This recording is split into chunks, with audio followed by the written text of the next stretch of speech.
One of the bills the governor is eager to get on his desk is a plan to address opioid abuse by having pharmaceutical companies shoulder some of the burden of addictions that are hitting government and society in so many ways. As bills are moving through the House and Senate, Mariya Hammer gets us up to speed and shares the perspective of a citizen lobbyist who wants the process to slow down. Cara Schulz is a stage 4 colon cancer patient. That diagnosis has a very low survival rate and a very high level of pain. Trying to survive cancer, you are in levels of agony where you don't realize it, but you rip your own hair out. You can't scream, you can't gasp, you don't realize you're crying. I did not know that a human being could endure that level of pain and continue to live. I literally can't describe it. Schulz is no stranger to politics. She's a libertarian who has come to the Capitol before, and she serves on the Burnsville City Council. As she's been watching legislation addressing the opioid issue, she's concerned about maintaining access to pain medication. And had you used opioids to manage your pain? Absolutely. And you were able to stop? It's possible? Absolutely. It's possible.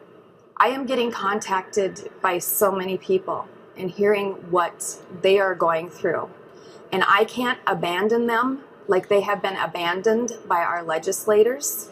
We're in the middle of an opioid addiction crisis. The House bill author estimates the opioid epidemic has cost the state about $5 billion, and House Democrats are eager to take action. Too many families have lost children. Too many Minnesotans have lost loved ones. Friends and family members of those who are addicted have to step in and care for children who are neglected or orphaned. The fact is, it should have happened at least a year ago. Pharmaceutical companies flooded the Capitol with lobbyists, and with Republicans in charge, they were successful in killing legislation that would have saved lives and helped families and communities heal. Although it is a bipartisan issue, Representative Dave Baker lost his son due to opioid addiction. My beautiful son Dan did not want to be an addict.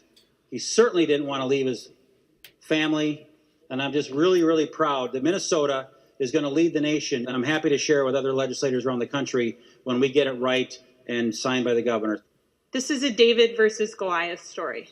Making pharmaceutical companies pay millions isn't exactly embraced by all. If you vote for the bill with the current funding source, you will be voting to increase the cost of health care, period. The problem is growing. In 2016, the state saw nearly 400 deaths due to opioid-related overdoses. The following year, 2017, emergency rooms saw more than 2,000 visits due to opioid-related overdoses. Senator Rosen. Thank you, Madam Chair. Member Senator Rosen has worked on drug epidemics before and is trying to eventually reach a compromise for opioid solutions. 2017 data shows that deaths continue to rise from opioids, alcohol, and suicides in Minnesota. So we still are facing a crisis in the state. Governor Walz, who has only had a handful of bills to sign so far, is looking for action on a variety of issues like opioids, which seemed as if it would be an early win. We've got a bunch of folks who have decided that no is the answer to everything. I'm waiting for them to take up the opioid bill, waiting for the Senate to get the hands-free bill. That's just the easy stuff that should have been done. As a Senate, who none of them stood in front of the voters in 2018, they need to come with me more than no. But Cara, whose cancer is in remission, hopes the legislation will slow down and take into account people in pain who need strong meds. The conversation in cancer groups has really changed, and the conversation now is on suicide. They are making their suicide plans for when they are taken off their pain medication. They can't advocate for themselves. So for those of us who can stand up, we got to do it, and we got to do it now.